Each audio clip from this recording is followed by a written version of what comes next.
ছোট্ট মেয়ে রামিসা অনেক কষ্ট পেয়ে এই পৃথিবীর মায়া ছেড়ে চলে গেছে। যাওয়ার আগে হয়তো তার মাকে মা বলেও ডেকে যেতে পারেনি। এই যে গাধা গরু, এই গাধাগুলোকে না রাখাই ভালো। এই গাধা গরুগুলোকে যত তাড়াতাড়ি সরিয়ে ফেলা মানে যায়, তত তাড়াতাড়ি কিন্তু রামিসার মতো ফুটফুটে সুন্দর শিশুগুলো নিশ্চিন্তে এই পৃথিবীতে আলো বাতাসে আরো বড় হয়ে উঠতে পারবে তাড়াতাড়ি। তো রামিসা কিন্তু সারাক্ষণই ওর বাবার সাথেই থাকতো। রামিসা বাবার এতটাই ভালোবাসতো যে সে সারাক্ষণ বাবার সাথে থাকতেই বেশি পছন্দ করত। রামিসার এই চলে যাওয়াতে কিন্তু সকলেই ক্ষোভ জানিয়েছে। সকলেই কিন্তু চায় নিজের হাতে বিচার করতে। পাড়া প্রতিবেশী, আত্মীয় স্বজন, মা বাবা সবাই চায় এই গাধা গরুগুলোর বিচার নিজে হাতে করতে।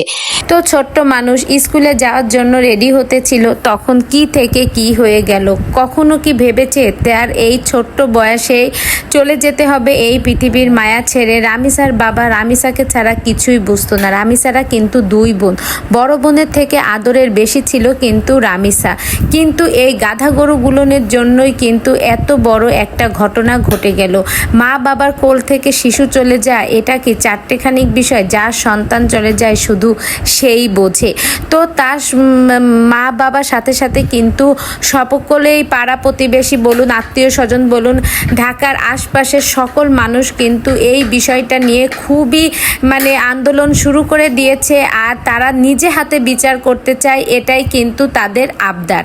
তো তাদের আবদার কি আমাদের প্রধানমন্ত্রী মানবে? সে কি এই গাধা গরুগুলোকে জনগণের হাতে ছেড়ে দেবে? অন্তত একটা বারের জন্য হলেও জনগণের হাতে ছেড়ে দেওয়া উচিত। এমন বিচার হওয়া উচিত যাতে এই ধরনের কাজ করার আগে একটা পাগল আর ছাগল যেই হোক না কিসের জন্য 10 বার অন্তত ভাববে। তো বন্ধুরা, এই ভিডিওটি সম্পর্কে আপনাদের মতামত কমেন্ট বক্সে জানান।